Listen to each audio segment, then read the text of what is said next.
Le monde salue la mémoire de Mikhaïl Gorbatchev. Les funérailles auront lieu samedi à Moscou. Le Kremlin ne confirme pas si Vladimir Poutine sera présent.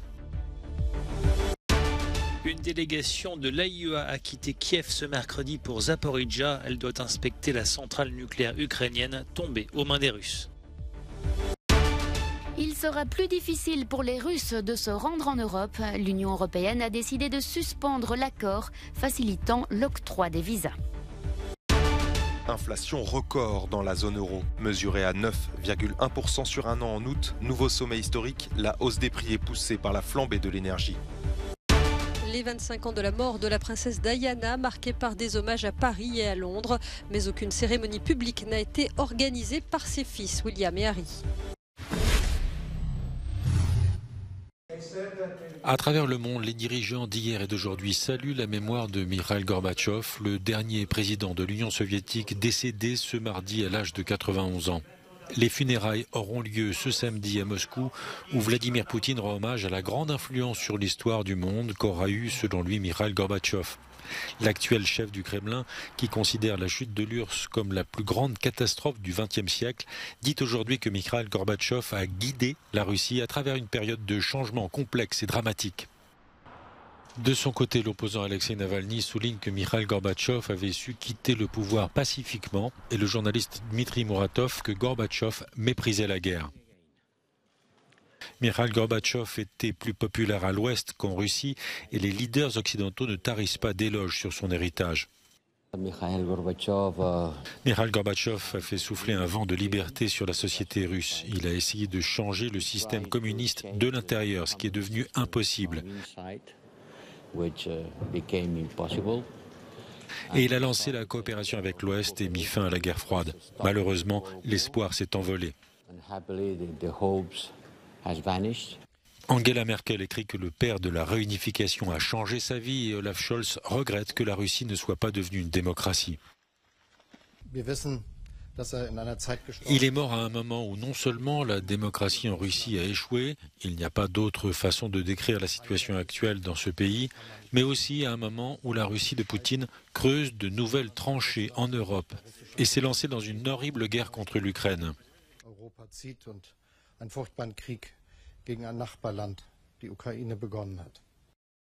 La Maison-Blanche évoque les réformes démocratiques de l'homme de la glasnost et son rôle pour rendre le monde plus sûr et plus libre pour des millions de personnes. De son côté, la Chine exprime ses condoléances à la famille de Mikhaïl Gorbatchev et salue ses efforts pour améliorer les relations entre Pékin et Moscou. L'AIEA est en route vers Zaporijjia. Une délégation de l'Agence internationale de l'énergie atomique a quitté Kiev ce mercredi pour se rendre dans la plus grande centrale nucléaire d'Europe, tombée en mars aux mains des Russes. Un site hautement sensible, régulièrement visé par des bombardements dont Moscou et Kiev se rejettent la responsabilité. Nous avons une mission très importante à accomplir à Zaporijjia pour évaluer la situation réelle, pour aider à stabiliser la situation autant que nous le pouvons.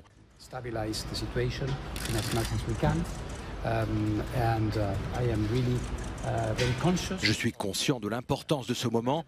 Nous sommes prêts. L'AIEA est prête. La mission de l'agence onusienne est très attendue par les dirigeants ukrainiens, inquiets par la menace que la présence russe fait peser sur la centrale. Nous leur avons donné une liste des principaux points très importants qu'ils doivent vérifier d'un point de vue technique. Il s'agit de comprendre aussi où sont les soldats russes. Nous avons des informations selon lesquelles ils essaient de cacher leur présence militaire. Il s'agit donc de vérifier tous ces points.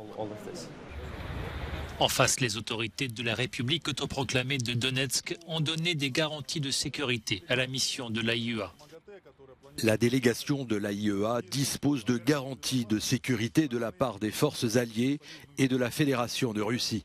Toutes les mesures nécessaires seront prises pour assurer cette sécurité, mais je tiens à souligner qu'à l'heure actuelle, le régime ukrainien est fou et que rien ne peut être exclu. La semaine dernière, la centrale nucléaire de Zaporijjia avait été déconnectée du réseau durant plusieurs heures suite à des bombardements sur des lignes électriques. Kiev, qui accuse l'armée russe d'y stocker des munitions et des explosifs, dit redouter une catastrophe nucléaire. Les ministres des Affaires étrangères de l'Union européenne ont décidé de suspendre totalement l'accord sur les visas conclu en 2007 avec la Russie. Cette décision ne va pas jusqu'à l'interdiction pure et simple demandée par les pays baltes, la Pologne et la Finlande. Mais chaque pays peut aller plus loin et refuser tous les visas s'il le juge nécessaire. Le chef de la politique étrangère de l'Union européenne, Joseph Borrell, estime que les Russes ne peuvent plus venir en Europe pour se divertir.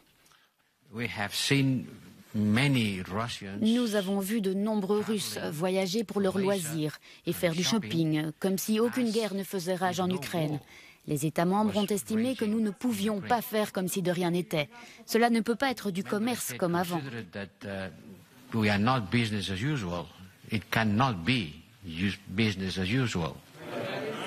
Une interdiction pure et simple n'est pas envisagée, car plusieurs États membres ont fait valoir que les dissidents russes ou ceux qui fuient les persécutions devraient pouvoir trouver refuge dans l'Union européenne. Cependant, il n'est pas certain que l'interdiction de visa envoie un message fort aux Russes moyens.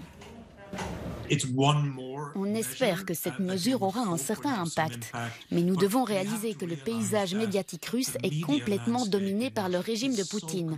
Un grand nombre de personnes ne reçoivent leurs informations que de chaînes comme Russia 1, qui a un réseau de propagande flagrante. Les gens reçoivent toutes sortes de désinformations chaque jour. Les plus jeunes sont plus susceptibles de connaître la vérité. Mais depuis le début de ce conflit, nous avons vu très peu de Russes prêts à se lever.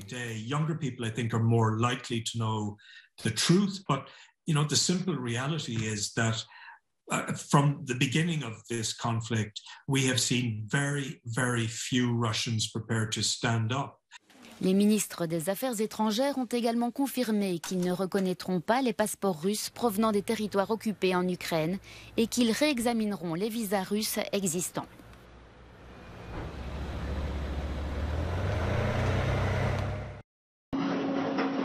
L'inflation dans la zone euro mesurait en août à 9,1% en rythme annuel, le chiffre le plus élevé jamais enregistré par Eurostat.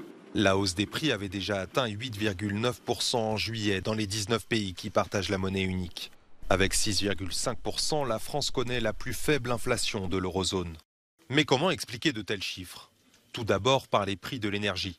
En hausse de 38,3% sur un an, ils entraînent tous les autres dans leur ascension. L'alimentation plus 10,6%, les biens industriels plus 5%, les services plus 3,8%. La guerre en Ukraine et l'assèchement des livraisons de gaz russe ou encore l'arrêt forcé d'une bonne partie du parc nucléaire en France expliquent en partie cette flambée. Mais la politique expansionniste de la Banque centrale européenne, qui a fait tourner la planche à billets pendant des années pour alimenter la croissance, est aussi pointée du doigt. La BCE, dont la première mission est d'assurer la stabilité monétaire, devrait relever fortement ses taux directeurs le 8 septembre prochain.